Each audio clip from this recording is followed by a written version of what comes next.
everyone. So it is 1 month past the end of my water fast, and I have some updates to talk about. Did I gain back all of the weight that I lost? Well, as you can see from this video, okay, here I am at 321.0. So that is 3 pounds less than I was when I ended my water fast 1 month ago. So I will explain more about that. Like I said in the video, I am 3 pounds down from where I was at the end of my fast. I started my fast at 357.8 and ended it, I think it was 324.6. So down to 321. Now what happened in that time frame was within 9 days of ending my fast, I gained about 2.5 pounds every single day. So by the first, was it the first? Yeah, by about the first of the month, I was back at 347 pounds. Now this was pure water weight. And so I was very frustrated, but I had to remind myself that, okay, this is water weight. Clearly my body is adjusting to eating again, and my electrolytes are probably off balance, and here I am with this bloating problem. Now, I remembered that during my fast, I also had bloating right before my cycle, so I went back and looked at the pictures, and here it was July 6th that I posted a video of my feet. I was suffering bloating at that time also. So I realized, okay, so here I am with this readjustment to eating and trying to rebalance my electrolytes and everything. And at the same time, I'm dealing with my period bloat. Now, some women, don't bloat as much. I've always been one to bloat at least like 10 pounds. And if I'm gorging on carbs or anything like that, then it could be even 15 pounds added just during that time of my cycle. And then it goes away after my cycle. So like in July when I was dealing with the bloating, it went away during my cycle. This time, in combination of the imbalance in my electrolytes and everything like that, I added that 23, 24 pounds in that short amount of time, and it held on until about 3 days before my cycle started. So we're talking from about the first of the month all the way through until the 13th of the month. That's how long I was severely bloated. And, I'll go ahead and show a picture of my feet right here. So my feet were severely bloated. I had bloating, I had, pitting, like if I wore socks to a degree that I had not experienced before. And had I not known that it was related to my, primarily my cycle, because I had recorded it, what happened last month, I would have raced myself to the hospital. So I took some measures to kind of work with it, like I was doing cream of tartar, which is high in potassium, apple cider vinegar, which has some magnesium in it, keeping my feet raised, but, it helped like minimally. Not until 3 days before my cycle did that weight drop off. And all of that weight, that 23, 24 pounds that I gained within the 9 days and then held on to until the 13th, came off within 4 days. So we're talking 347, boom, back down to where I was when I ended my fast. And so my cycle just ended a few days ago. And so we're talking now the weight is continuing to go down. So sometimes, you're really not gaining actual weight back. How people are like, oh, you gain all the weight that I lost as soon as you refeed. And, that could have to do with a whole bunch of issues, whether a man or in my case, a woman, especially with hormone imbalances and all types of things. So I remained in ketosis, the whole time. There was never a point during my refeeding where I stepped out of ketosis. I went from gradually ending my fast with broth and with sauerkraut to going into keto OMAD and staying within my macros and calculating my macros throughout the whole time. So psychologically, that weight gain was like, oh my goodness, and I was freaking out. But realistically, and taking into account what I was doing, that I was not gorging on carbs, that I was staying in ketosis, that was not actual weight. So yes, I did keep off the weight that I lost during my water fast. And so that weight gain was just water weight, because you're not going to lose 23 pounds in a matter of like 4 days or something if it's not. So that was kind of what I dealt with. I am continuing now to go ahead and do my keto OMAD, which I've been doing for almost a month now. I have been keeping track of it on my Instagram account, which is just, thoroughly.fit.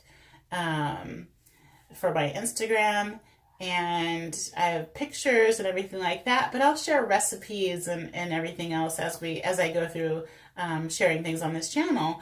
But yeah, I did. It was actually kind of not just frustrating, but kind of scary, seeing all that amount of weight just put every day, 2.5, 2.5, and so it was like, it was really, really, a trying time this month. I didn't have any other negative symptoms or anything that I experienced. I don't know. I don't know what other people, I have to look and see what other people have gone through. But other than that bloating, I've been okay. I did okay with, I'm doing great with my keto OMAD. It feels wonderful to do this. I'm doing fine with my weekly 48-hour water fasts.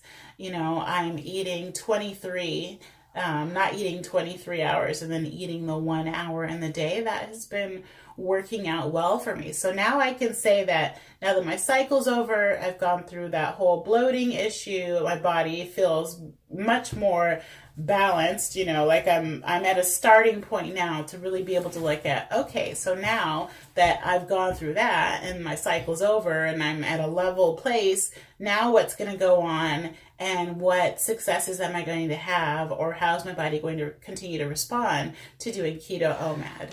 So I just wanted to go ahead. Oh, I have measurements too. So one second, I wrote these down, so I'm going to go ahead and share that with you.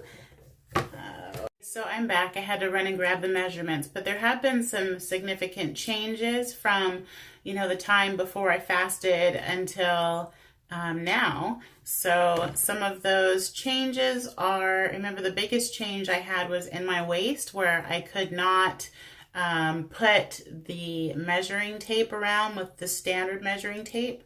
It was about 63 inches around was my waist, the biggest part of my waist. I measured today, and it is now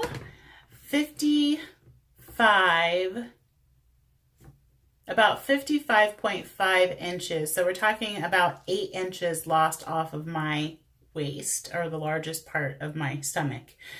When it comes to my chest, like my upper chest above my breast line, because my breasts are clearly not up in the area they're supposed to be. So it was 45. And then around, and I didn't take that measurement before, so I don't have it, but I'm going to start tracking it now. And so at the level that includes the middle of my, where you go across your nipples, as close as I can be, where I measured it last time, it was 55 inches around the area, including my breasts. And so now it's 50 inches. So 5 inches lost off of my chest. My hips were 55.5 inches before, now 51.5, so 4 inches lost off of my hip My thighs before were about 33 inches around, now 31 and a half, so 1.5 inches lost off of my thighs. My arms are a little bit tricky because I have like, as you can even see in my clothing, I have a tremendous amount of hang. I don't think that I'm ever going to get an accurate, unless I lose all this weight and then like have the skin taken off or anything like that. So I may not have an accurate measurement, not weight, of my arms like at any point in time with all that hang. It's hard to measure. And so, but it says that as far as my left arm, I've lost about an inch, and even my right arm says I've gained about an inch, from what I measured last time. Now my calves, the first time I measured my calves, they were at 21 inches around. They are now at 19 and a half. So that's 1.5 inches off of my calves as well. So there have been some significant changes that have happened. Oh my goodness, girl. Significant changes that has happened,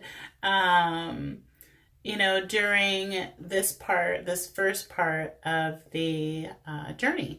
Now, as far as exercise goes, who knows? Maybe I would have lost more had I been consistently exercising, but really dealing with the bloat and everything like that, maybe exercise also would have helped me as far as circulation and everything goes, but I exercise more sporadically instead of consistently. I was finding it more difficult to be committed to exercise at home.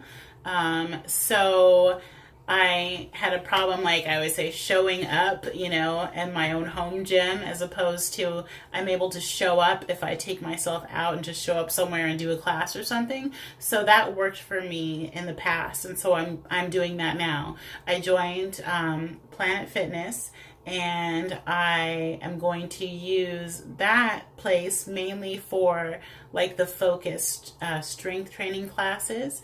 But there's also another membership that I have that will allow me to go ahead and do multiple different cardio classes, which I love. I love to dance. And so dancing every day is something, yeah, honey. You are super duper strong, I know that.